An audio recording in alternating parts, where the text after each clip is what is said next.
Hello and welcome to Reality TV Cringe. I am one of your hosts, Delia, here with my real tight homegirl and my daughter-in-law, the green-haired goddess, Beatrice. Hi. We are here to talk sister wives. Honey, we are still in the sister wives vibology of it all. The vibology of it all. We're in the rewind era. Yeah. We are in season 6. Tonight we're going to be covering episode 8. But before we do, we have to issue you a disclaimer. Please hide your wife and hide your kids. This is a politically incorrect podcast. We don't care about social mores or trends. No. We're out here in the trash, eating trash. We are trash. Facts. That's so heavy yourself, Janelle. Go away, you little baby. You're so diaper baby. You might want to find yourself another dumpster. Bye. But if you're down to go hiking in Red Rocks Canyon in Nevada in clogs with Cody, then welcome to this dumpster. And if you like what we do over here in this trash dumpster, be sure to follow us on Instagram at Reality TV Cringe and join us on Patreon, patreon.com/Reality TV Cringe. That's the biggest dumpster of them all. A landfill, if you will, of delicious trash. Yes, and we'd love to see you there. Yeah. Now, if you are watching on YouTube, first and foremost, how you doing? Hi. You look beautiful today. Stunning. Hot. We love to see you. Please don't forget, though, to like and comment and share and subscribe, because truly every single thing you do helps us to scale our new mountain. Previously, we were scaling and we did summit. We did. The 5,000 subscriber mountain. But now we got a new mountain. Yeah. And that is the 6,000 subscriber mountain. We're hoping to get to 6,000 subscribers. So every single thing you do helps us to reach that goal. Thanks. Thank you in advance. Appreciate. All right. You want to just dive right into it? Yeah, let's just get into it. It's kind of a boring episode. Totally. There's a lot of different discombobulated elements that I was kind of confused about. Also, me too. Slightly, deeply bored about. But there were one or two items that I want to get into with you. So, starting with, again, season 6, episode 8, entitled A Wife Decides. Huh. Oh, I wonder who that's about. Well, it's about Meri and Cody talking about a baby, but as it turns out, Cody decides. It's Cody. Cody's the wife. Cody's the wife. What a shock. Like, this entire time, he's been chasing Meri for an answer to the eternal question, do you want to have another baby? And she's been putting him off and putting him off. Well, this episode, he comes with his own opinion. Yes. And we're going to get into it. It was good. That was like one of the few moments. Yes, I have thoughts. Me too. All right, so start us off, B. Well, we start off with it's 3 weeks since everybody's moved into their homes. And everybody seems happy. Yeah. All the kids are playing around with each other. They're all happy to be together. You have teenagers playing video games in Mary's loft. You have kids building forts and shit out in Christine's very sad backyard. There's not one stitch, not one lick, not one piece of vegetation. No. Not one blade of grass. Just dirt. Not one plant. Not one succulent. Not not a cactus. Nothing. There ain't nothing there. Just gravel. No, they just did the front landscaping, but nothing in the back. Yeah. Like, okay. That's actually pretty emblematic of who they are. Like, forward facing, we're this great family, but don't look in the back over here. Because there ain't nothing there. No. Vacant. Devoid of humanity. Yeah. Demonic. Well, except the backyard seems like it's got some life because the kids are building forts and stuff. And they Kid got Kid Town. And that's really cute. It is cute. And I love that. Me too. And so there are aspects of it that are quite idyllic. And I love that the kids are finally back together. Yeah. But I'm wondering how back together the wives are. Yeah. Because Cody tells us on the couch or in a talking head that it's been really awesome to have everybody in the cul-de-sac, and we're getting that old vibe back. Like, we've got proximity. It's great. But the wives have gotten used to being on their own. And so it's about like navigating their independence while also being so grateful, though, that we're together. And like the subtext there was hitting with me. I'm like, is there a problem? Oh, yeah. What do you think that problem might be? There's totally a problem. They are seeing that Cody still prefers Robin. I feel like they're noticing it now. I don't know. It just felt really weird. I think Cody talked about like how it's a challenge to bring the family back together, but it's a blessing. But he looked dead inside when he was saying that because he's the one that has to kind of bring everybody back together.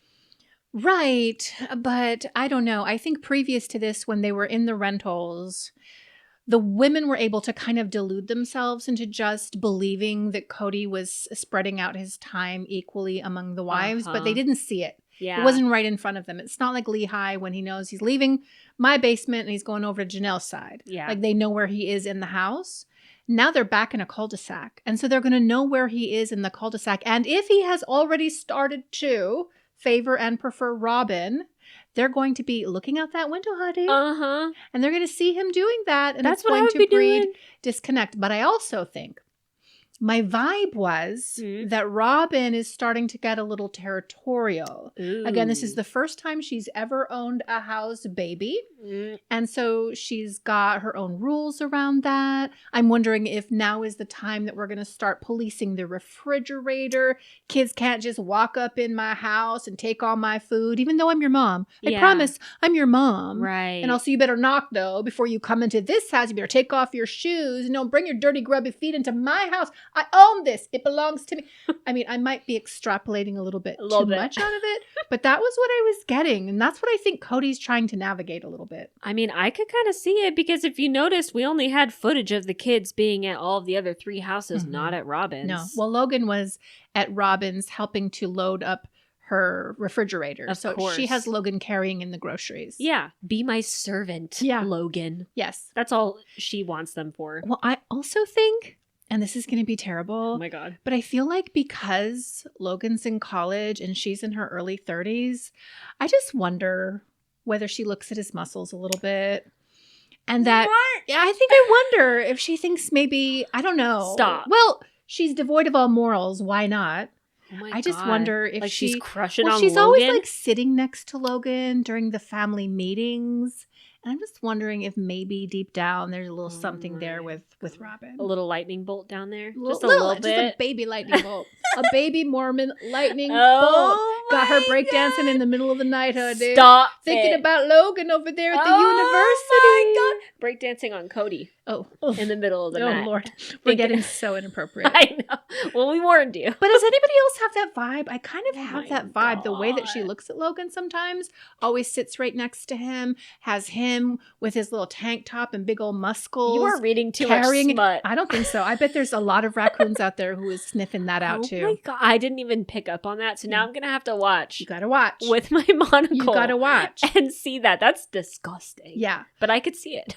But already there's maybe a little bit of trouble or turbulence in paradise. Totally. Already 3 weeks in. 100%. There's problems. Yeah.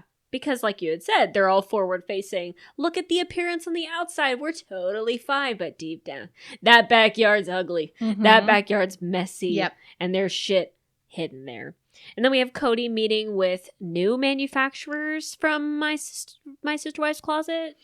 I thought it was the same lady as before who had a business with her divorced husband, but like I can't keep up and I don't care. I don't either. So yeah. But he's meeting with them because he's going to be designing very special jewelry pieces for his wives that he also plans to sell on the My Sister Wives Closet website. Yes, this whole scene is a form of dumb marketing that he's trying to roll out for the viewing audience. And so he takes us into his sacred sketchbook where he has made 4 different sketches based on his ideas for his wives and what he feels about them. It's just like Robin.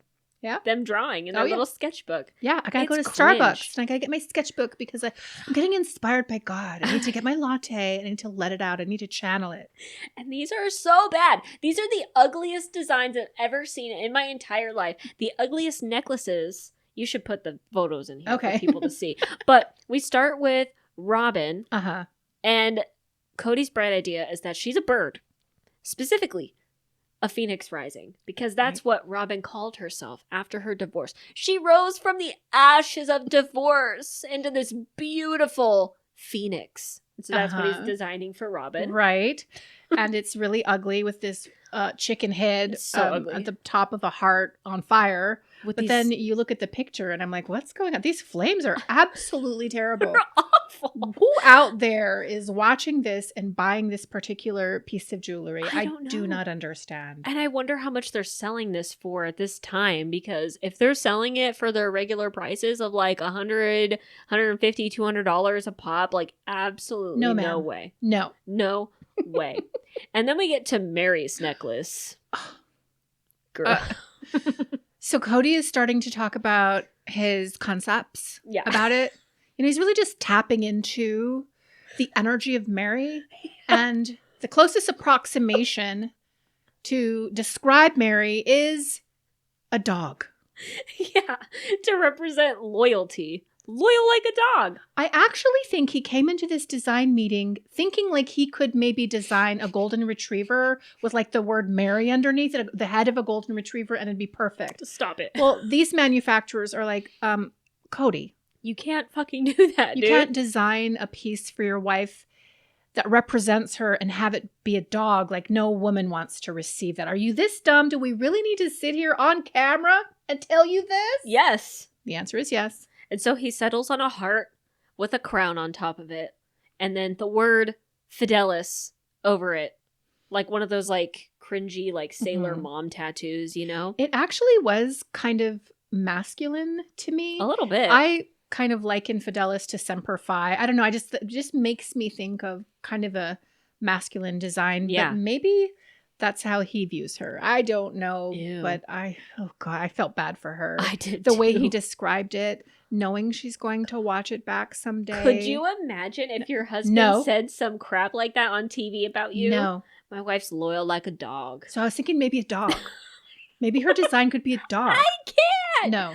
Oh my God. And then we have Janelle, whose element is earth. Why? Because she's like a Taurus? I guess. I mean, is he basing some of his inspirations off of like astrological placements? I mean, I thought so, but then he said that Christine's element was air, but she's Aries, and that's fire. Well, but it has the word air in it, kind of.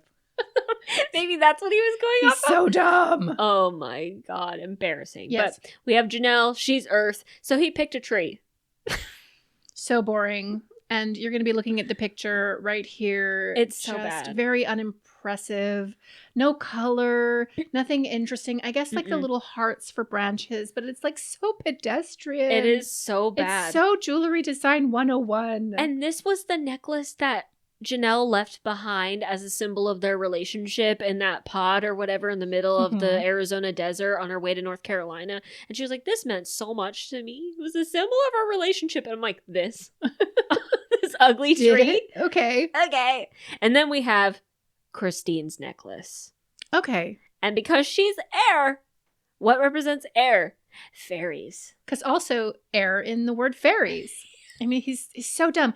And next to her design, he wrote the word ethereal, but with like an EI. Yeah. I'm like, I was noticing that. You're dumb. He is so dumb. You're stupid. Super stupid.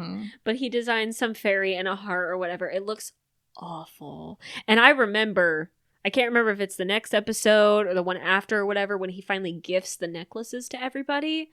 Because after this meeting, Cody's like, I'm worried that one of the other wives is going to be jealous of one of my other beautiful designs for the other wife. Okay.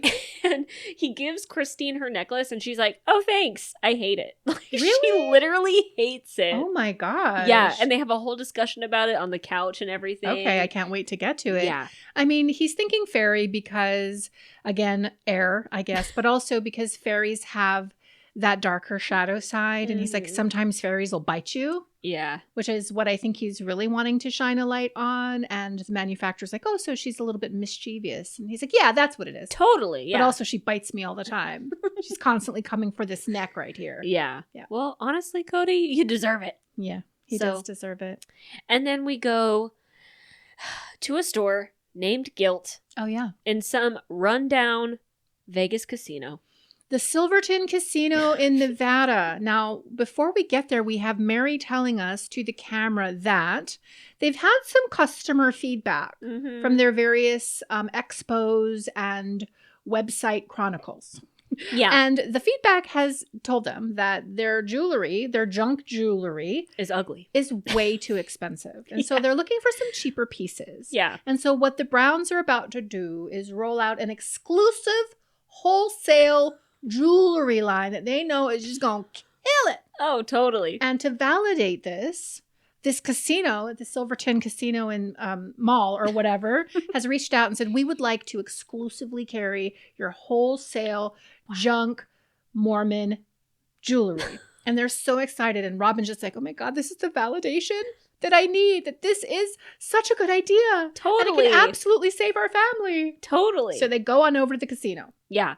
And they talk with the owner of the shop. Our manager. Of Guilt, and Cody talks about how excited he is. He thinks it's going to bring more people by selling their stuff wholesale, which I'm like, how much is your wholesale though? But he's telling the manager of this inappropriately named casino store Guilt. Yeah. He's telling her, well, because you are going to be carrying exclusively our wholesale jewelry, this is going to become a destination spot. Totally. Like people who are into the sister wives are going to drive here from Wisconsin and North Dakota and South Carolina just to buy this wholesale $20 trinket junk jewelry. It's genius, it's really. It's going to be awesome. I mean, honestly, their business sense is top notch here. It's really great what they're doing.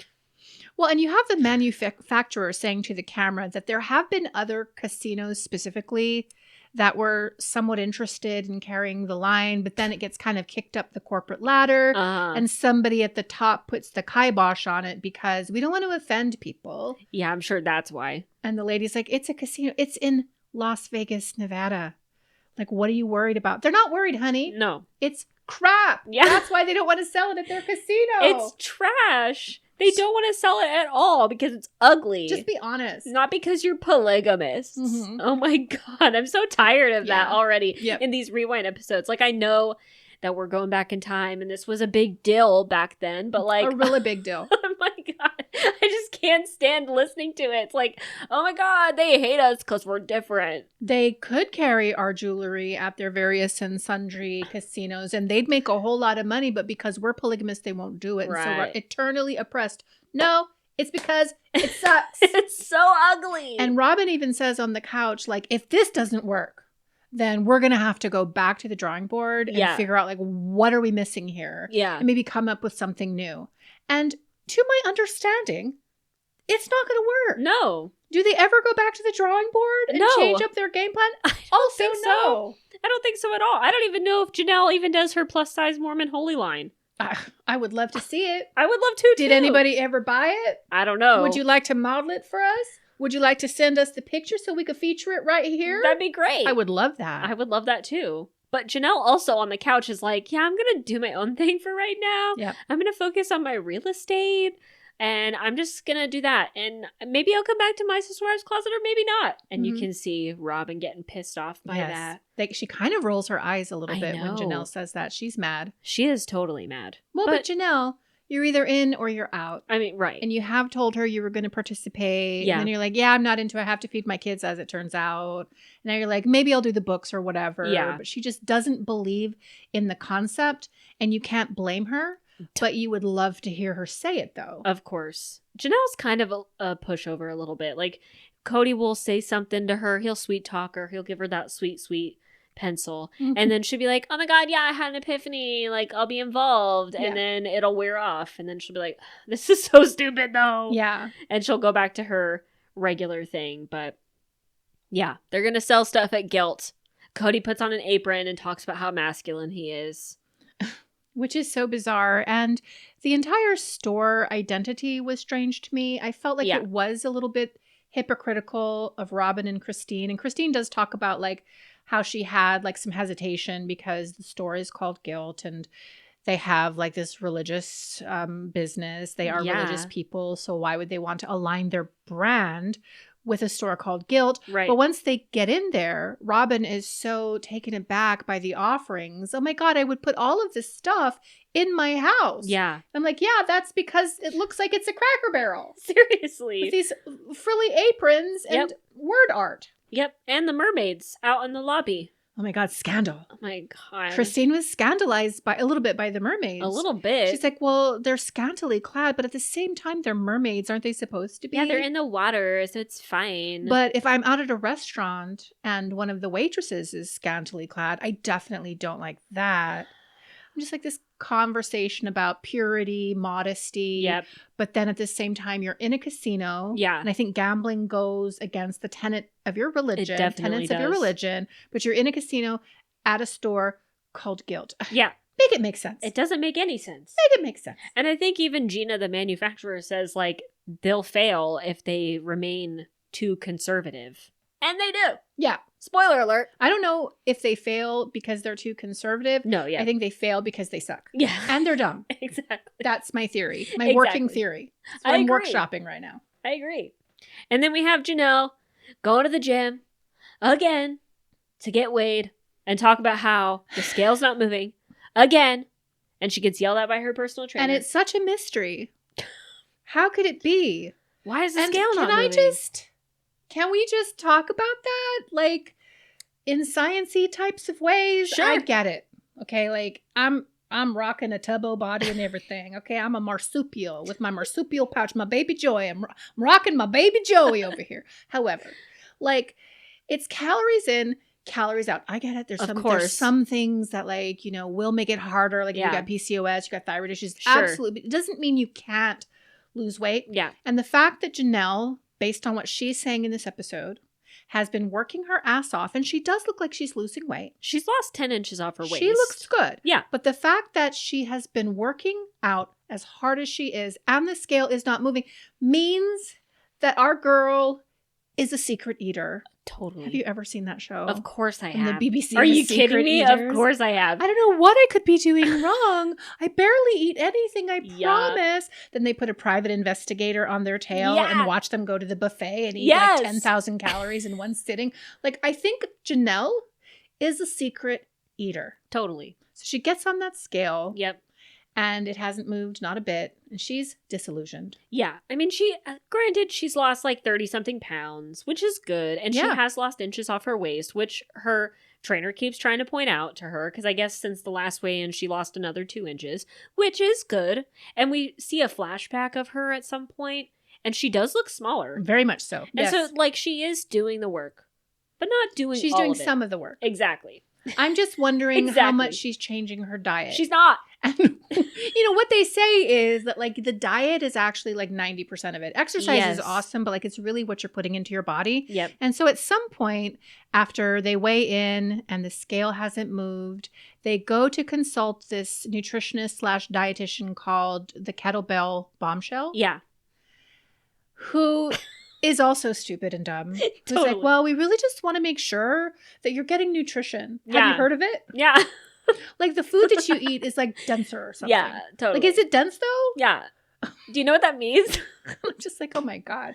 But at the end of their stupid monologue, the Kettlebell Bombshell says, I think we're going to have to go back to you eating 1,500 calories a day. 1,500, yep. Which means Janelle hasn't been eating. Of course she hasn't. 1,500 calories. Of course she hasn't. Which brings into mind, like, well, what have you been eating, Janelle? Exactly. She's probably eating ice cream late at night. I mean, hey, I know we I all am. do it. I do that too. I know I am. I get it. Yeah. But it's about acknowledging that, you know? I can't stand when people, like, complain and they're like, I've done everything. I promise. It's a mystery. I'm like, no, you haven't, though. Yeah. Like, just own up to it. Like, I know I'm not losing my 20 pounds that I need to lose because I'm getting McDonald's sometimes. Yeah, I don't care. God, Right now in my life, I just don't care. I'm willing to rock a big old booty. Straight up. A big old booty. I have no problem with that right exactly. now. But, like, if I want to lose weight, which, by the way, I 100% am about to get crazy again. Are you? Oh my God, I'm about to start keto/paleo. Oh God, this plus again. IFing, Oh and I'm probably going to fast one day. I'm going to get crazy. Eat like one meal a week. I'm going to come on the pod crazy. with, like, no voice. Crying. And you'll be complaining about how you're so tired because you have no food. I'll be thinner. Yeah, sure. I'll be thinner. But I'm about to kind of, because I got to go visit my brother. I know, every summer. every year. Like 2 to 3 months before I take my road trip up to Iowa to visit my brother, who does not care at all. He doesn't care. Nobody cares at all. But I care. And so you're crazy. I'm going to go on some crazy thing. But back to Janelle. One thing I was a little bit put off by was her trainer, Sean or whatever his name is. Right. Because he's like, yeah, you want to get on the scale and it makes you neurotic. I'm like, oh, well, it's just a data point, actually. It's just something to help her analyze where she is. Like, I think it's okay. It can make you neurotic. Yeah. But, like, why are you getting aggro, though? And then to the camera, he's like, I'm just sick of her always wanting to get on the scale. And he hits it. I'm like, Sean, calm down. Yeah. You're a personal trainer. This is one element of information. It's very valuable. Like, get more neutral about it. Poor Janelle. She just wants to know what she weighs. Yeah, I'm kind of questioning his credentials because he's talking about how you lose inches before you lose pounds. And I'm like, that doesn't make any sense. You have to lose pounds to lose inches. But like, whatever. Right. And there's the whole muscle weighs more than fat. Exactly. I'm like, well, no, but a pound is a pound, though. Exactly. Pound is a pound. But I get it. I understand what he's saying. And he just wants her to sort of untether from the number and get into all this body, yaddy, that's looking real good, Janelle. I mean, she is looking great. And let that be enough. Exactly. But it's not enough. She's 243 pounds. Right. She wants to be 143 pounds. Right. And she does need to switch it up. Yeah. She needs to stop eating the ice cream. And I don't think she ever does. No, I don't think she does. I don't think she ever does. Maybe she just accepts herself. No, she's doing the plexus thing now where you can burn 40 pounds drinking this drink. Has she lost any weight? No. I don't think she's lost any weight. No, and Christine's doing the same thing now with David. She said David lost 25 pounds by drinking. 40 pounds by drinking Plexus. And it is all such a scam. They're doing Ozempic. He's totally doing Ozempic. They're on semaglutide. They're on a GLP-1. Just like Meri, too. Absolutely. Yeah. All of them are. McKelty, all of them. Just be honest. They can't be honest. No, they can't. Nope. And then we have Meri and Cody going on a little hikey poo. And this is where it gets good. Yeah. This is really good. So Meri goes hiking in her clogs. Even though she knew that they were going to the Red Rock Canyon. Did she? Yes, she did. She said it was her idea. Okay, but like if Cody is your husband and he knows he's going to take you on a hike up into the red rocks of it all, and the producers probably know this as well, and you're walking out in clogs, don't you like take a second and say, hey, you might want to run in there and put some tennis shoes on? But he's so detached from Meri. He notices nothing about her and cares nothing about her that he doesn't even notice. And they get into his stupid little Lexus and off they go for their picnic. And then she's got to hike. Yeah. She's got to scale these rock faces in her clogs. He makes her hike because he doesn't give a crap. No. And he's like yelling at her to go faster. And she's walking up in her clogs.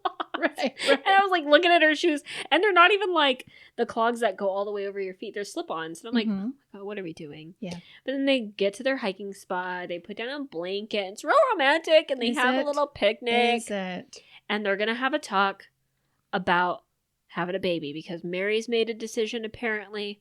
And so has Cody. Well, yes, they're going to have the conversation. But the way that it's framed is that Meri really wants to know what Cody thinks. And can we just go back to the beginning a little bit? Yeah. Because for every single season, we've had at least one episode where Cody is asking her, what do you want to do? Yeah. And she's been like, I just don't know. She starts crying and we never get an answer. And in a few of those scenes from the past, we've had Cody seeming to be optimistic, like into it, like I'd love to do it. But it's been a couple, 2-3 years at this point. And Meri's just now checking in with Cody to see where Cody is feeling after he's been chasing her tail, trying to get a final answer about what she wants to do. And she's like, well, but I want to know what you want to do, Cody. Because I'm confused. And then did you notice how he's like, okay, so you want my opinion? And then the way she's talking to him, did you notice this or was it just me? She's like, yes, I want to know what you have to say. Yeah, it was a little harsh. And Cody's just like this. Yeah, I know. And I feel like this is part of the problem is the way Meri comes at him. She's intense, yeah. Very intense. And the way she kind of just yells at him. Right. So she asks him, well, what do you want to do? And then Cody's like, yeah, so my gut is no. Yeah. It's actually been a no for a minute. I don't want a baby. I don't want to do that, with you specifically. I'm going to knock up Robin here in a little while, but not with you. I don't want to have a baby with you. I'd be cool with it, though, if it happened naturally, which had to have stung. Because they're not having sex. No, of course not. Because he knows that it's never going to happen naturally. Not. Yeah. And that's what I thought during this entire conversation. I'm like, is this like a roundabout way of talking about ending intimacy? Like, because the way that they were talking about it was really weird, because Meri is like surprised that Cody's all of a sudden saying no. And I mean, I guess it is surprising because the last couple seasons, Cody has been the one initiating the conversation and initiating the idea of like IVF. We could do surrogacy. Like, do you want to have a baby? We can try. We can do it right now. And now he's saying, nah. And so she's a little surprised and then brings up going to a doctor. This is what kills me. Yeah. Because she wants Cody to chase her. Right. She wants Cody to want to know, what are you going to do? She wants Cody to want her. And I feel like she's using this as an issue to make him do that. Yep. All of a sudden, Cody's like, yeah, I don't want that anymore. I mean, and let's be real, you're 43 years old. And I mean, the odds are less likely. And, it's a whole different ball game out here. And it's not happened naturally. And I'm just not feeling it in my spirit. And so let's just say no to that. And then Meri's like, but I could go to the doctor. Yeah. Like, well, but you've already been to the doctor. But why haven't you been pursuing that this whole time then? Why did it take him saying, I don't want it anymore? I've chased your ass around this entire time. I'm not into it anymore.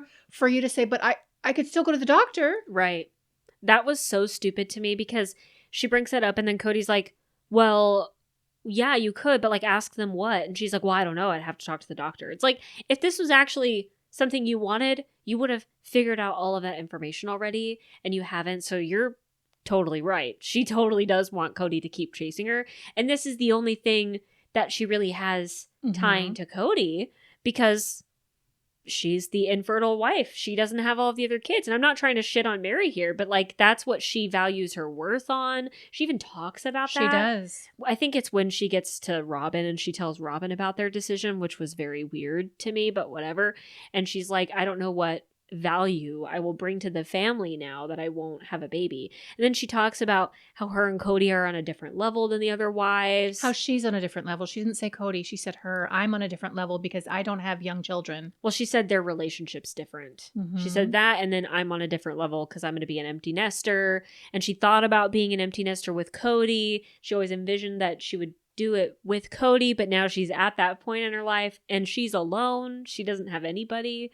Cody's straight up abandoning her. That's what she's telling us, not really telling us. And that's why I think this whole conversation was about intimacy. I wonder if at this point in time they stopped fucking. Because she said in season 19 or whatever, it's been over 10 years or something. And I wonder if this was kind of when that was happening. Yeah. Yeah, I don't think they're being intimate now. I think Cody absolutely knows when he says, well, if God or nature says yes, then it's a yes. But he already knows, like, they're not actually together in that way. And unless it's an immaculate conception, God has nothing to do with that. You're not boning your wife. You're not taking her to Pound Town, honey. And so it's not going to happen unless you do. And he doesn't want to do it. And I guess this just shocks Meri. I think this is a blow straight to her heart and into her ego. And it really does cause her to have all of these internal earthquakes. Okay, well, if we don't have this, then if there's not a child that I can kind of dangle in front of him, the prospect of conceiving and or having a child, if I no longer have that, then what do I have? Right. And what value am I bringing to this family? Yikes. And I think we're entering into the era of Meri trying to find herself and figure out, like, what is her role?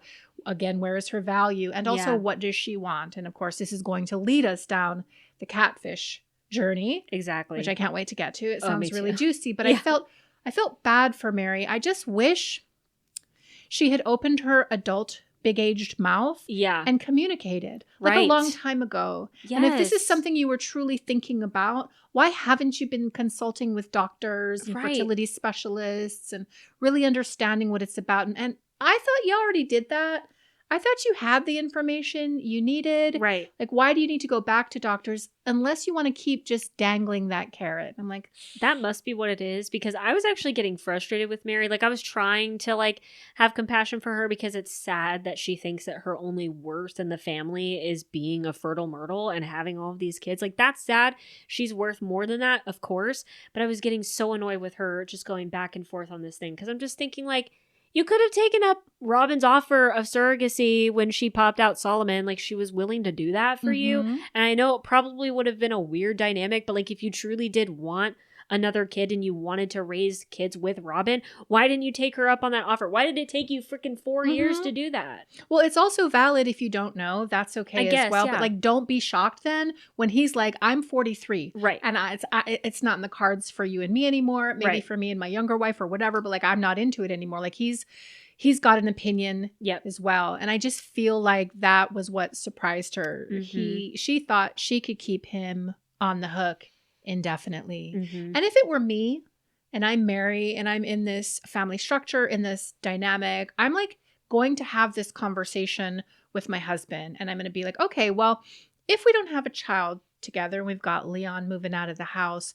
where does that leave you and I? Right. And like, what value do I bring to this relationship? What do you want from me? And like, this is what I'm thinking from you, and how can we support each other? And what does our next chapter actually look like? I don't get the impression that they have these types of conversations. Not at all. Like, I feel like this conversation here out in Red Rocks Canyon can springboard very organically into that much more important conversation, but they're so unwilling to have it. And that too speaks to their lack of emotional intimacy, any kind of friendship or intimacy. Oh, totally. And witnessing this, I kind of understood, and I don't want to like give Cody too much props here, but like, I kind of understood his perspective in season 19 of like how him and Meri just like never really had that emotional intimacy, because it's obvious. Like, how are you not having these conversations with your partner off camera? Like, you don't need to have the camera crew there to have this intimate conversation, but like, you don't even talk. You're not on the same page after how many years of talking about this baby stuff. And like, we've been talking about how this was like a producer storyline, and maybe it was, but I think partially it was a genuine thing from Cody and Robin trying to get Meri to have another baby for some reason. You even see that earlier in the episode. Robin's kids keep mentioning the idea that Meri might want to have another baby. So Robin's telling her kids and telling all the other little ones, like, also, Isabel was on the couch at the same time, and Isabel's like, yeah, Meri wants to have another child. Oh my God, why are we telling her that? Why are we telling them that? I have no idea. Bizarre. And sad. And I think Meri is actually feeling real emotions here. Yeah, totally. But the way they leave it at the picnic is Cody's like, let's just agree that we're going to sit on no for a little while. Yeah. We're going to meditate on our no. Because it's a no from me, dog. Yeah, literally. So let's just meditate on the no and like maybe check back in sometime in the future and see how that feels. Like, are you waking 50? Are you waking up at night? Are you crying about the no? Or is like the no okay? Because I'm feeling like the no is awesome. Yeah, I think it's great. The no is great. Yeah. And so Meri's like, okay, we can do that. Yeah. Defeated. Which she's not saying her real feelings here. Which this is the opportunity to do that with your husband. Unsafe. But it's unsafe. Yeah. And then they kiss and they hug. And Cody... That was weird too. That was I actually looked away. Really? Yeah, my impulse was to kind of look away because it was so awkward turtle when he said, can we seal it with a kiss? Or seal this deal, and he leans in for a kiss, and it's just, you can tell they haven't touched each other in a very long time. Yeah, and he doesn't like touching her specifically. And then Robin comes over from her little house, walks over in her clogs also to Meri's house to talk about this conversation, because Meri feels like Robin's owed an explanation. Well, because Robin was the one who initiated the surrogacy conversation. Yes. But we see Robin before she even gets to Meri's house to camera say something like, yeah, I guess Cody and Meri had to talk about having a baby or something. And so Meri wants to talk to me about it. I don't know. As if Cody and she didn't workshop what he was going to say out of that picnic beforehand. As if he didn't come right home and report everything back to her, which he absolutely did. Yes. Why you always lying? Exactly. And you can kind of tell she's a bad liar. She is. You can see it all over her face, because she sits down with Meri and Meri's like, yeah, so we decided it's a no. We're not going to have a baby. And Robin's like, oh my God, really? Oh my God, why? Wow, why? What's really? the reason? You can kind of see like a smile that she's trying to keep from forming, but she's happy about it.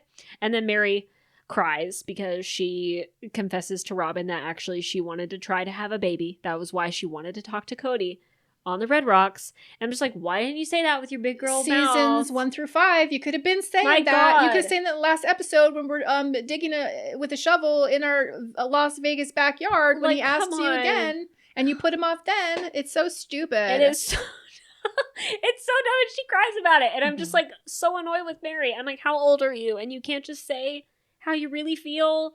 She can't. And you know what? I think it's because she is afraid.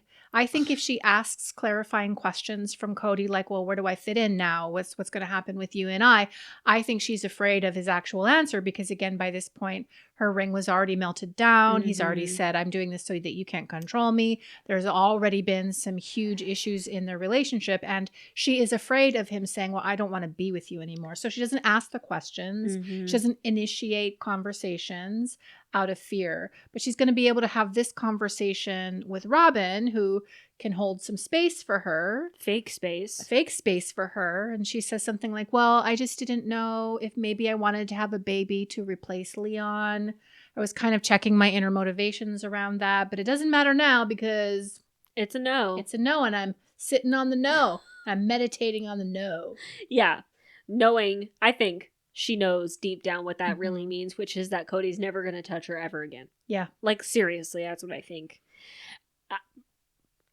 You guys can say that I'm wrong, but that's what I think it is. And I mean, I want to give Meri grace here, and I understand that it's a difficult decision to make, especially when you're in your 40s and like you'd have to go through IVF, or like you'd have to go through IVF either way, like if you wanted to carry it or if you wanted Robin to carry the baby. And it would have been difficult, and there's trial and error, expensive. And then, like, do you want to start over again in your 40s after Leon's going to college? Like, I understand it's difficult. Is Cody going to be around because he's already favoring another wife? Right. And he says that he would be there for the kid, but I'm like, no, you wouldn't. But he's kind of talking about how it's more her responsibility and to carry certainly her choice to carry it. But I mean, I'll be there after the baby's here. Totally. But it was almost felt like vibrationally, like he was warning her he might not be as available. Exactly. Yes, she might expect him to be because he's not into it. And he's not into you, and he doesn't want to create life with you. I think she was hoping to recreate a relationship with him from this point on.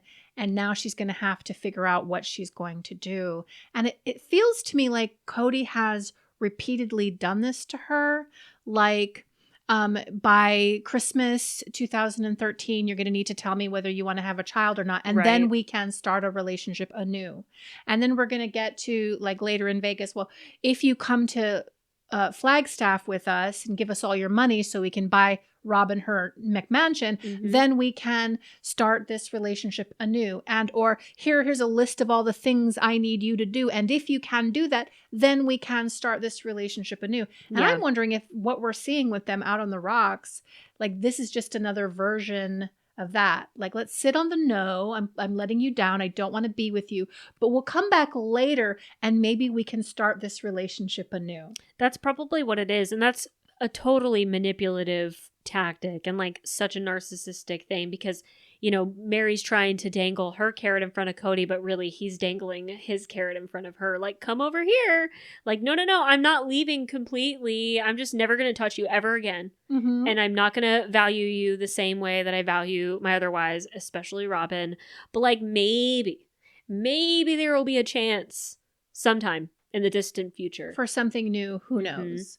And Meri even says something like that, like maybe we can recreate our relationship out of this. And she's hoping that, but I'm like, it's never going to happen. It's not going to happen. And you're going to fall in love with somebody else that you meet online. And then Cody's going to have the audacity to be butthurt about it. Yep. After you've neglected her so thoroughly and dashed all of her dreams and her hopes. You've done this to her. And you're going to be so shocked and hurt and offended that she turned to somebody else for some love and assurance. And honestly, that was like the closest she got to leaving. And then several years later of just her dealing with the punishment from that and the repercussions of that, dealing with this small little man getting mad about it because she was just trying to feel something in her life. Like, I feel bad for Meri, but I'm also like frustrated watching her sometimes because I'm like, oh my God, like just leave. Just make a different choice for yourself. Please. Make an empowered choice. Like, what do you want? But like right here, right now, I think she wants Cody. Yeah. Right here, right now, I think she also doesn't have a job, and TLC is her job. And like, and so if I'm not in this family, like, what am I going to do to earn money? Good but point. It's going to be a couple of years from this point where she starts with LuLaRoe. I know she's continuing in the MLM now with Cody. They do that business together right now in season 6. Yeah, they're doing season 6. Yeah. Okay. Sorry, right now, season 6, what we're watching in the rewind. But then she's going to go on to LuLaRoe and she's going to start making big bucks. I wonder how much of that she contributed to this family, bringing value in this different way, which has nothing to do with her cookie or her ability to have babies. But even that's not going to be enough. No, it's never going to be. No, because he does not love you. No, he doesn't at all. And then even now, in 2025, she's still making those cryptic Instagram posts because she still can't be vulnerable. She still can't say how she actually feels. And I'm just like, please just write a book and like read everybody to filth and like actually be the book is going yourself. to be the front of the house landscaping. I mean, I know. It's not going to be the back of the house destitution. It's not going to be. She doesn't know yet how to share in that authentic way. She never will. I don't know. I think that she's inclined toward personal development. I think she's inclined maybe even toward therapy, although I don't know if she's gotten any. I don't think so. Like, she seems inclined to want to heal. So maybe that opens up a space for her to actually heal over time. Well, but that is not right now. That is definitely not right now. You know what they say? You can't teach an old dog new tricks. Well, that's true. But sorry, it's true in that that's what people say. Yeah. But you're always learning. I know you're being so nice, but I know. No, but I'm an old dog by those standards. Yeah, and I'm always out here like thinking about how I'm thinking about things. You know? And I'm always thinking about like how could I do something better? Okay, not really. But you've also been in therapy for a really long time, and you've been growing for a long time. I do want to be a blessing to people. I do like want to actually live in a productive, constructive way. Meri's charging people $6,000 to stay at a Best Western for her retreats. So it's like, yeah, I don't know. I'm not trying to shit on Meri. Don't come for me in the comments. It's just like I'm frustrated with her sometimes. I got really frustrated here because I'm like, okay, now all of a sudden you want a baby after all of this time, and he finally says no. Like, what are we doing? Now all of a sudden you want to do all this? Please miss me with that. So obnoxious. And then we get to the preview. For next week's episode. Now that looks juicy, and as somebody who's been on the periphery of the Sister Wives multiverse, like I've heard rumors about the panel in which they confront Christine's aunt. Yeah. So this is the aunt, now correct me if I'm wrong, who got out of polygamy. Yeah. Was in some sort of a traumatic polygamous experience. Yes. And is she coming to this panel to confront them? Like, what's going on? What's the context? I don't know if she's like coming to visit or something, and then she happens to be in town during the panel, or if she specifically comes to the panel to shit on the family. Either way, I think it's great. But I don't think she's there to shit on the family, right? Like, she's there to debate polygamy. Yeah. But the way Christine frames it is so petulant and immature. Well, I don't know why she hates my family so much, but I guess she wants to come on TV and talk about how she hates my family. No, it looks like she wants to come on and talk about like the dangers of polygamy. And as it turns out, fast forwarding 10 years, she's absolutely right. But do we have you talking about that in season 19, Christine? No. About all the things your aunt is about to say in season 6? Right. No. Not at all. But maybe the aunt is shitting on the family in the context of Cody. Like shitting on Cody as the patriarch and everything like that. I don't know. We'll see. I mean, he deserves it. But this panel looks lit because you also have that teenager, that angsty teenager that left polygamy or whatever that's there. Became a stripper, that chick? Yes. Yeah. And she's there, and now she's going to debate. Guru. Yeah. Yes, of course. Yeah, and they're going to be asking questions, and then Robin gets really mad. Really? Yeah, really mad because I think the aunt asks something of like she's a victim, or Robin says, "Don't make me out to be a victim just because you had trauma and polygamy." And then Cody says something like that too. I don't know. It's gonna be good. Yeah, I can't wait. That looks really good. Yeah, excited about it. Yeah. Well, this was an interesting episode. Boring, but Boring, but like there's always little tidbits. Yeah. And we do love to consume them here in the dumpster. Yeah. Now, is there anything else that we want to say to these beautiful raccoons before we get up on out of here, Beatrice? Well, if you love our podcast, please go to your favorite podcast platform and leave us a glowing 5-star review. Really helps us grow the dumpster so we can get fatter. We really appreciate it. Thank you. We will be back next week to talk more sister wives. Oh, wait, sidebar. What? Before we get out of here, sidebar. I was wondering, Beatrice, whether we should punt this to our listeners and our viewers. This following question about what to cover next in addition to Sister Wives. Oh, yeah. So as you know, Sister Wives season 19 is returning on April 20th. Yes. But that week or thereabouts, we also have The Valley on Bravo coming back, which we watched last year, and it was really great. Mm-hmm. In addition to that, though, we have Poly Family. Yeah. The quad polycule Yes. of cringe. That looks coming so back good. like around the same time as well. I think for the general pod, we can only cover 2 shows at Yeah. a time, and the rest is going to have to be relegated to Patreon. But we Mhm. want to know from y'all, what do you want us to cover more? Do Yeah. you want us to cover on the general pod The Valley? Or would you rather us cover Poly Family? Yes. So drop in the comments and let us know. Go onto our Instagram and DM me. DM you. Maybe we'll do a poll. I can Yeah. do a poll on YouTube. You can do a poll on Patreon and Instagram. Yeah. But definitely let us know what you want us to cover. And then whatever we don't cover, we will be covering on Patreon. Yes. Does that sound good? I think that sounds Do you have good. like a strong preference, like what you would want to do? Look, if we're going to do Polyfamily on the general pod, don't cancel me. Yeah, that's the only thing. Just don't cancel me. So I don't think they're going to cancel you. I'm I don't gonna think be you're gonna offensive. do anything cancelable. Because I can't with those people. Yeah, I'm into it. I love it. I know. I'm really excited to cover that, though. But I mean, I'm also excited about the Valley. Me So we're going to just pitch that to you. Let us know what you guys think. Again, we're going to be back next week to talk Sister Wives. Until then, please do not forget that we have nothing but love for you and peace.